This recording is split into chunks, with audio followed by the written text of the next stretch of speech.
दुनिया ने ये देखा कि जिस मंच से संचालन हो रहा था वहां पे भारत की और भारत के शब्दों की अहमियत कितनी ज़्यादा थी।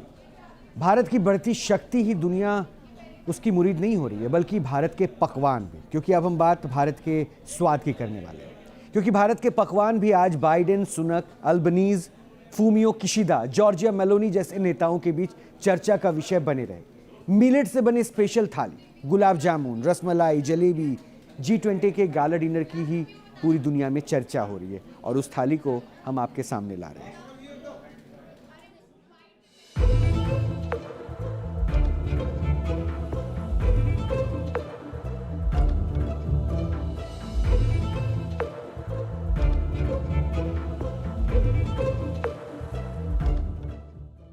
पूरी दुनिया में भारत के इस डिनर डिप्लोमेसी की बात हो रही है।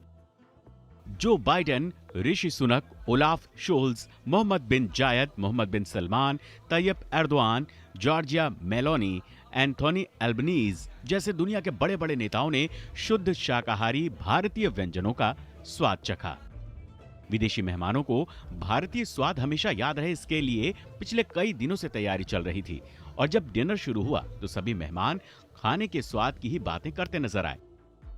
मेहमानों को खास तौर पर चांदी के अर्क लगे बर्तन में डिनर परोसा गया। राष्ट्रपति द्रौपदी मुर्मू के इस डिनर प्रोग्राम में भारत के उस संकल्प की झलक भी शामिल थी जो दुनिया से भूखमरी खत्म करने की मुहिम के तौर पर शुरू हुई है। विदेशी मेहमानों के इस डिनर में रागी, ज्वार और बाजरा से बने आइटम को प्रमुख तौर पर रखा गया था। भारत की पहल पर संयुक्त राष्ट्र ने वर्ष 2023 को इंटरनेशनल ईयर ऑफ मिलेट घोषित किया है। बाजरा, ज्वार, कांगनी, रागी जैसी फसल को मिलेट यानी मोटा अनाज कहते हैं। ये पौष्टिक अनाज होते हैं। फाइबर, खनिज और दूसरे जरूरी पोषक तत्वों से भरपूर होते हैं। रागी के लड्डू और जौ की खीर, बाजरा से बने डेजर्ट का भी स्वाद विदेशी मेहमानों ने लिया। मिलेट से बने डिशेस के अलावा G20 के मेहमानों ने भारत के रीजनल टेस्ट का भी स्वाद लिया। बिहार का लिट्टी चोखा, राजस्थान का दाल बाटी चूरमा, पंजाब का दाल तड़का, जीरा पुलाव, यूपी की मसूर, ज्वार दाल तड़का, पनीर लबबदार, दक्षिण भारत का उत्तपम, इडली, मसाला डोसा, केरल के लाल चावल के साथ खास कटहल गैलेट, आंध्र प्रदेश का सब्ज कोरमा, काजू मटर मखाना, गोलगप्पा, दही भल्ला, समोसा, भेलपुरी, वड़ा पाव और चटपटी चाट का भी विदेशी मेहमानों ने स्वाद लिया।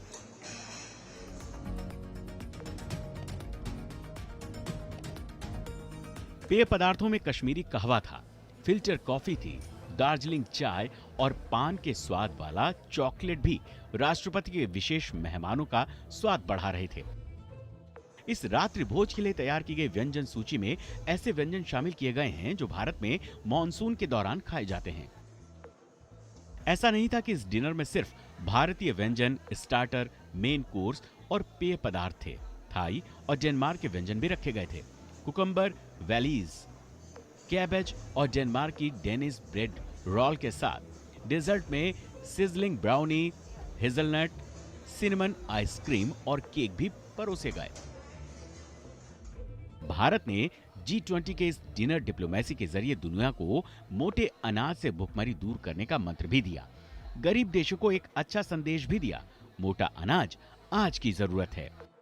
इसके जरिए गरीबी से जूझ रहे देशों की न केवल हम मदद कर सकते हैं, बल्कि पौष्टिक और स्वास्थ्य वर्धक चीजों के जरिए आने वाली पीढ़ी को एक सस्ता और सुलभ भोजन उपलब्ध करा सकते हैं। जो तस्वीरें देख रहे थे दरअसल वो भारत के जायके को तो सामने रखा ही जा रहा है, लेकिन इस जायके में खासियत ये भी है कि 500 अलग अलग तरह के व्यंजन हैं। 180 मेहमानों को ये खाना खिलाने के लिए लगभग 2500 स्टाफ इसमें लगे हैं। और उस स्वाद के ज़रिए, क्योंकि थोड़ी देर पहले हमने ही आपको बताया था, एक बार फिर से हम आपको दोहरा रहे हैं कि पेट के ज़रिए जो है ना दिल का रिश्ता अच्छा बनता है। और भारत तो अपने अतिथि को हमेशा भगवान मानता है। हमने यही परंपरा को हमेशा निभाया है। हमने वैसे भी इस थीम में भी देखा है कि वसुधैव कुटुंबकम की नीति के साथ भारत आगे बढ़ रहा है।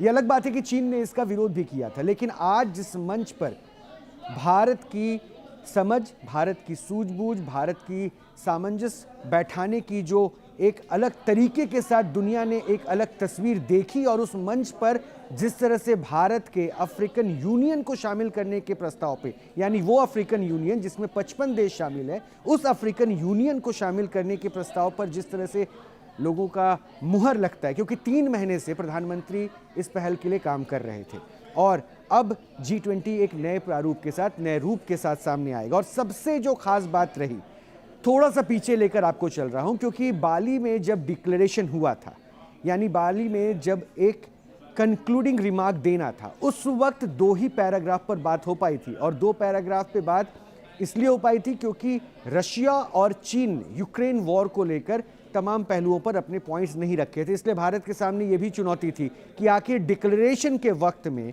क्या भारत उस मंच को तैयार कर पाएगा जहां पे जितने भी चेहरे हैं वो दिल्ली डिक्लेरेशन में एक साथ आएंगे, क्योंकि G20 वो मंच है जिसमें सहयोग की बात होती है, जिसमें सबको साथ लेकर चलने की बात होती है। और यहाँ पर जिन जिन मुद्दों पर भारत ने पॉइंट रखा, जिन पे फोकस किया, जिन मुद्दों पे उन्होंने चाहा कि दुनिया के ये बड़े देश जो लगभग 85% जनसंख्या को रिप्रेजेंट करते हैं, इकोनॉमी को रिप्रेजेंट करते हैं, इनका रिप्रेजेंटेशन इतना बड़ा है, वो मुल्क कम से कम सामने आए और भारत की उन बिंदुओं पर चर्चा करें, जिसमें एक बड़ी चुनौती जो इंसान के लिए वो है जलवायु परिवर्तन की समस्या से किस तरह से दुनिया को जीरो एमिशन की तरफ बढ़ना है, इस पर भी फोकस किया गया।